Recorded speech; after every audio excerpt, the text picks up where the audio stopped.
These women were not soldiers yet. The war had made them prisoners. For 3 years, propaganda had filled their minds with fear of American savagery. When the truck stopped, they were not just stepping onto foreign soil, but into an unknown future. Their faces were worn not only from hunger and exhaustion, but from deep uncertainty. In the enemy's land, the first step is not always met with gunfire, but with silence. Sometimes the war ends, but the fear does not. The war was almost over in Europe when the truck rolled onto the dusty ranch in the American Southwest. In the back stood a small group of German women who had been taken as prisoners. They held onto the wood sides and watched the dry land pass by. Their faces were thin and tired, their coats hung loose on their shoulders. In their minds they were ready for shouting and blows and hard work with no rest. The truck stopped beside a wide yard and a long, low barn. The women stepped down one by one. They kept their eyes low. They did not know if they were allowed to look around. No guard yelled at them, no dog barked. Instead they heard the soft sound of horses and the slow creak of leather. A line of American cowboys stood near the fence. They were not in shiny boots, they were not in dress uniforms. They wore old hats and faded shirts and rough denim pants. The sun had burned their faces dark. Their hands looked strong from years of holding ropes and tools. They watched the new prisoners in silence. It was a different kind of silence from the silence of fear. It felt more like thinking. An officer in a clean uniform stepped forward with a clipboard.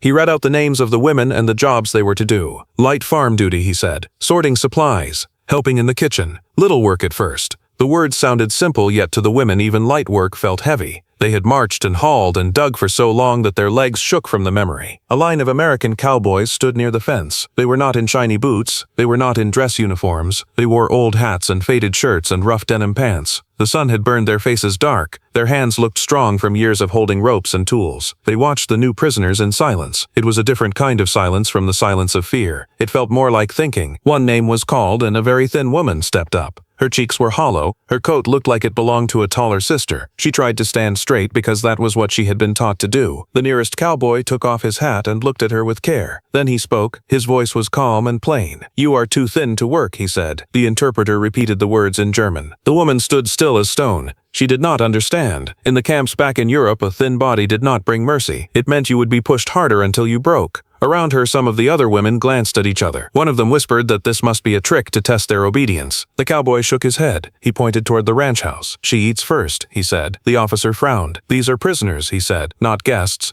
Yet he saw the set jaw of the cowboy and the steady eyes of the other men along the fence. After a short pause, he nodded one sharp time. The thin woman was led toward the house as if she were walking into a court. Inside the house, the air smelled of hot bread and strong coffee and food frying in a pan. The woman had not smelled such rich food in years. An older American woman stood at the stove in an apron. She did not ask questions about rank or orders. She simply pulled out a chair at the table and spoke one soft word: "Sit." The prisoner did not move at first. Her mind still waited for a blow or a shout. At last she sat down slowly. A full plate was placed in front of her. Meat, potatoes, bread, thick with butter. Her hands shook so hard that the fork tapped against the plate. She tried to take small bites because she did not want to seem greedy. Halfway through the meal, tears began to fall onto the food. They were not tears of fear. They were tears of shock. Outside in the yard, the other women watched through a small window. They saw the plate. They saw the way the cowboys and the ranchwoman treated her. A new thought formed that felt strange and heavy. Maybe this place was not like the last one. Maybe not every guard wished them dead. By evening, the cowboys had made quiet rules for themselves. Anyone who looked very weak would eat first. Anyone who fell would be helped to a bed instead of kicked. There would be work, yet not until their bodies could bear it. The officer did not fully agree, yet he did not stop them. He saw too clearly how close the women were to the edge of life. On that first night, the ranch was very still. For the first time in a long time, some of the prisoners lay down with a small hope that the next day might not be worse than the last. The next morning, the German women woke before sunrise out of habit. In the camps, they had always been forced to stand in lines while the sky was still dark. They stepped out into the yard and waited for orders. The air was cold and still, and the dust under their feet felt strange after so many stone yards and muddy fields. Yet no truck engines growled at the gate. No officer shouted for them to form rows. A few cowboys were already moving about the ranch. They carried buckets. They checked the horses. They spoke to each other in quiet voices that did not sound like angry barks. For a moment, the prisoners simply stood there, unsure. At last, the American officer walked out of the office with his papers. He checked his watch and looked at the yard. "Why are they just standing there?" he asked. One of the cowboys leaned against the fence with his arms folded. "Because we are not starting yet," he said. The officer frowned. "Work must begin," he answered. "Supplies must be sorted. The army expects reports. Time is being lost." The cowboy did not raise his voice. He just called out so that both guards and prisoners could hear. "No one works until everyone can stand," he said. The interpreter spoke the words in German. A long stillness followed. Each woman felt the weight of that promise. Some tried to straighten their backs to prove they were strong enough. Others lowered their eyes because their legs shook too much. One woman took a single step forward,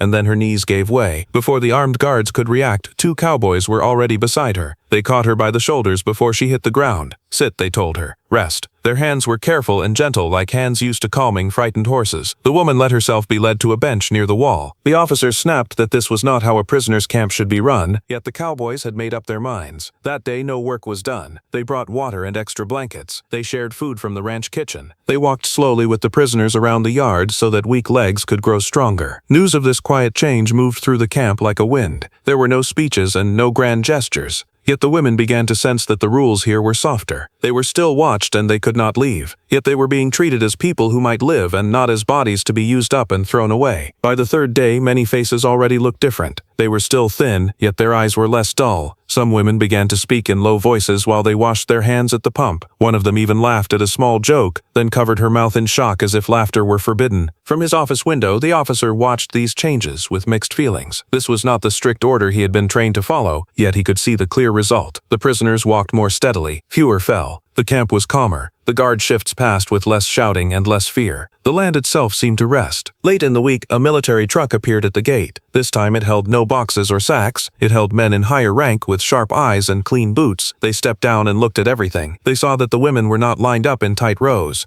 They saw that some sat on benches and others leaned on fences, talking softly. One of the visiting officers turned to the cowboys. "This is not how prisoner labor camps are supposed to run," he said. The oldest cowboy stepped forward with his hat in his hand. "Then do not call it labor," he answered. "Call it recovery." The officers studied the thin woman who had eaten first on that first day. Now she walked slowly across the yard. Her steps were careful yet firm. She carried a small bucket. Her shoulders were not bowed as low. One officer pointed to her. "She walks now," he said. "She could hardly stand when she came." The cowboy nodded. "She ate," he said. "She rested." Someone believed she could survive.